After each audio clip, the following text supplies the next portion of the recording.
Trump has big plans. Over the past few months, his actions have fueled speculation that the new president might be preparing to expand the country's borders. From suggesting that Canada should become the 51st state, to telling supporters that he wants to regain control of the Panama Canal, to tweeting that ownership and control of Greenland is absolutely necessary. At first, people took Mr. Trump's words as a joke, or just empty bellicose words. It was not until January 7th that Mr. Trump held a press conference at the Malago mansion and made the following bombshell statement. He would not rule out the use of force to seize Greenland and the Panama Canal. At the same time, he threatened to impose huge tariffs on Denmark unless they agreed to give up Greenland. Along with that, he announced that he would use economic force to turn Canada into a state of the United States. Now things are getting serious.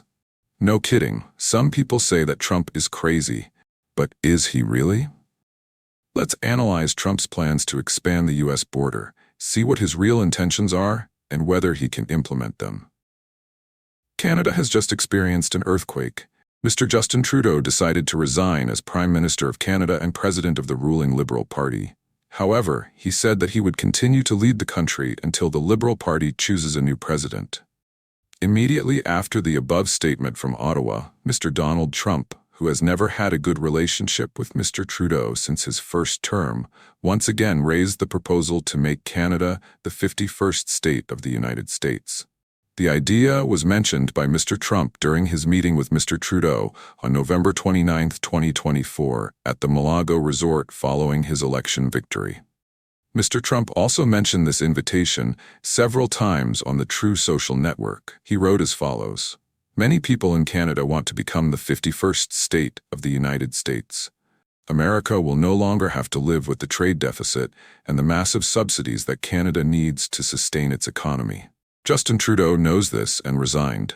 He even posted a map of the United States and Canada with the words United States of America covering both countries. But honestly, the idea of Canada joining the US is 100% unfeasible. Aside from the huge reason that Canada is a sovereign nation, even in the craziest scenario, even the Republican Party politicians would not support it. Similarly, the Make America Great Again movement, despite its fervent support for Mr. Trump, would have a hard time accepting the annexation of Canada. The reason is that Canadian voters tend to lean strongly to the left, and given the country's demographics and economic status, if it were to become a U.S. state, it is unlikely that any Republican candidate would be able to win a White House race in the future. I think Mr. Trump is smart enough to understand this, but he keeps increasing the frequency of his talk about his neighbor. So what is the real intention here? Remember, Mr. Trump is a big fan of face. Perhaps his real intention is to increase pressure to negotiate with his northern neighbor on economic issues. With Trudeau about to step down as Prime Minister of Canada, it will take a considerable amount of time for the new government to settle in. In such a context, pressure from the U.S. could make it more challenging for Canada to negotiate economically. So what about the Panama Canal? Let's talk a little about its tragic history. The Panama Canal was dug by the United States and opened in 1914. Before the canal was completed, ships traveling between the east and west coasts of the Americas had to detour to the Cape in South America, making the journey longer and adding months to the time. Creating a canal to shorten the journey was a goal of many empires that colonized the Americas. In the early 20th century, then U.S. President Theodore Roosevelt made the completion of such a route a priority. The territory was then controlled by the Republic of Colombia, but a U.S.-backed uprising led to the division of Panama and Colombia, forming the Republic of Panama in 1903. The U.S. and the newly formed republic signed a treaty that gave Washington control of a strip of land dozens of kilometers away for the construction of the canal. In return, Panama did not have to repay its debt to the United States. The canal was completed in 1914, cementing America's position as an engineering and technological superpower. But the construction of the canal also cost an estimated 5,600 lives. The canal's utility was demonstrated during World War II, when it served as a vital Allied route between the Atlantic and Pacific Oceans. However, relations between the United States and Panama have been strained over disagreements over control of the canal, the treatment of Panamanian workers, and whether the U.S. and Panamanian flags should fly together over the canal. Those tensions came to a head on January 9, 1964. Anti-American riots broke out, claiming many lives, and the two countries severed diplomatic relations for a time. Years of negotiations to reach a fairer agreement resulted in two treaties under the Jimmy Carter administration. Accordingly, the U.S. will hand over control of the canal to Panama on December 31, 1999. The canal must remain neutral, and any ship can pass through if it complies with safety regulations. Military ships from countries at war are not allowed to pass through. Soon after Panama took full control, the volume of shipping passing through the canal quickly exceeded its capacity. A major expansion project began in 2007 and was completed in nearly 10 years. However, the surrounding area often experiences severe droughts, leading to low water levels that affect operations. The administration has restricted shipping traffic and imposed higher fees to pass through the canal, which Mr. Trump has criticized as ridiculous and unfair given the generosity of the United States to Panama, a sentiment perhaps echoed by another Republican president in history. It was Ronald Reagan who believed that the American people were the real legal owners of the canal because the Americans bought it, paid for it, and built it. But the fees seem to be only a small part of why Trump is so obsessed with the Panama Canal. In a post on True Social, Mr. Trump wished the great soldiers of China who operate the canal a Merry Christmas. China is the second largest user of the Panama Canal after the United States.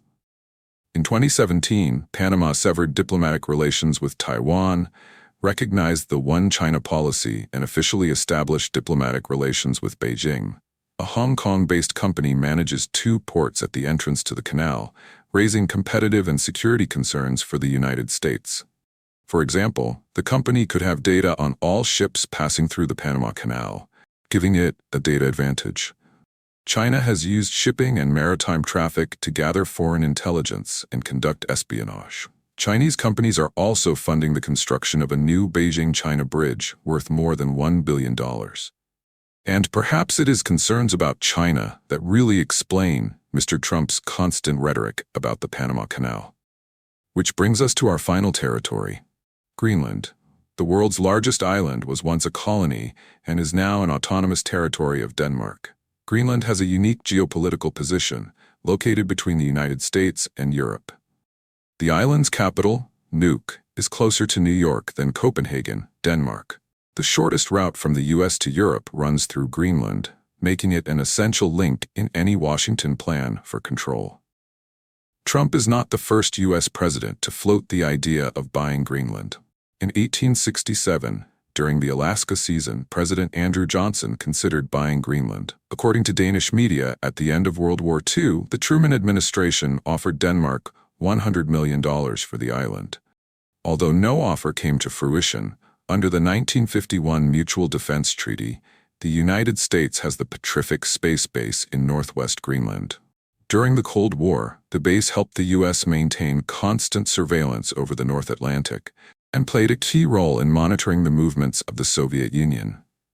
Today, with increasingly fierce competition between major powers, Greenland not only helps the U.S. prevent surprise attacks from Russia, but also acts as a geopolitical shield against the growing influence of China.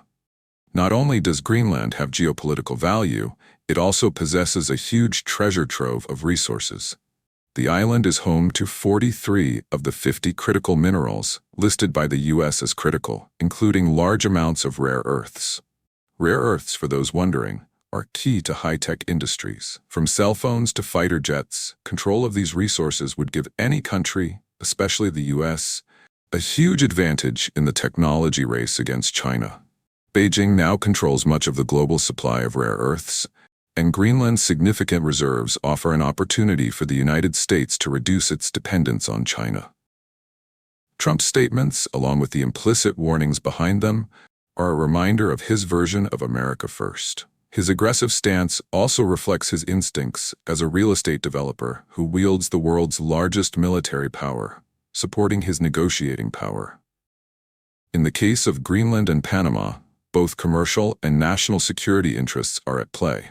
Trump may be serious about Greenland and the Panama Canal. Whether the plans can be realized is another matter. Both Panama and Denmark claim that their territories are not for sale, and the possibility of the U.S. using force in either country is almost zero. Greenland, in particular, is part of NATO. Greenland is protected by Article 5 of the North Atlantic Treaty. If the territory were attacked, all NATO countries would have to respond, leaving Washington facing global isolation. Greenland is not a full member of the European Union, but it still has access to EU funding, meaning any military action against Greenland would trigger Article 42.7 of the EU Treaty on Mutual Assistance. Furthermore, any military action by the U.S. would contradict Mr. Trump's campaign promise to end needless wars. But the internal situation in Greenland is showing remarkable changes. Greenland's Inuit-led government has recently stepped up its efforts to gain independence from Denmark. In its New Year's address, it called for the removal of colonial shackles, emphasizing the right of indigenous people to self-determination. If Greenland were to become an independent nation, it could consider signing a compact of free association with the United States, similar to the current relationship between the United States and other territories such as Palau and the Marshall Islands. However, this does not mean that Greenland would be easy to sell land to the United States, as newly independent nations often seek to avoid dependence on another power. So Trump's statements do not necessarily mean that the United States will invade, but they reflect an ambitious America First strategy in which economic interests and national security come first, regardless of international controversies. What do you think about Mr. Trump's statements? Let's discuss with Global Insights in the comments section. For now, goodbye and see you again.